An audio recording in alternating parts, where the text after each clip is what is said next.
Ang manok ni San Pedro nga ugis ang balahibo. Ang manok ni San Pedro postahi kay sigurado.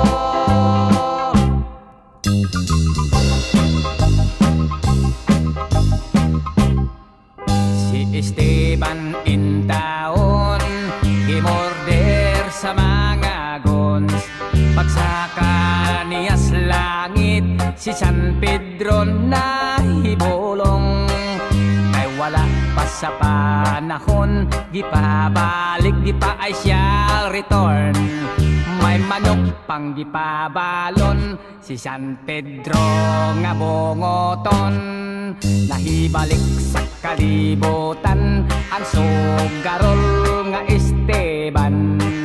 May dalang nga hiniktan nga ugis kahibulongan. Og dito sa bulangan si ugis gikaintapan. Gibuno giwan by one mga kontraway daganan. Ang manok ni San Pedro nga ugis ang balahibo. Ang manok ni San Pedro postahi kay sigurado.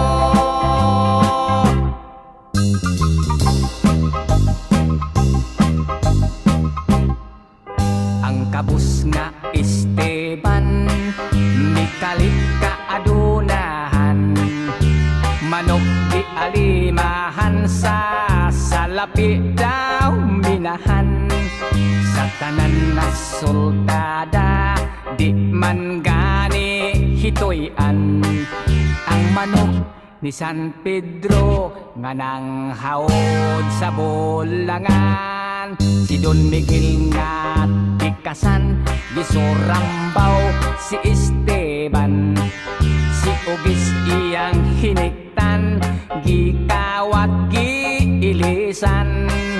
Si ugis nga nakamatngon midapig lang gihapon.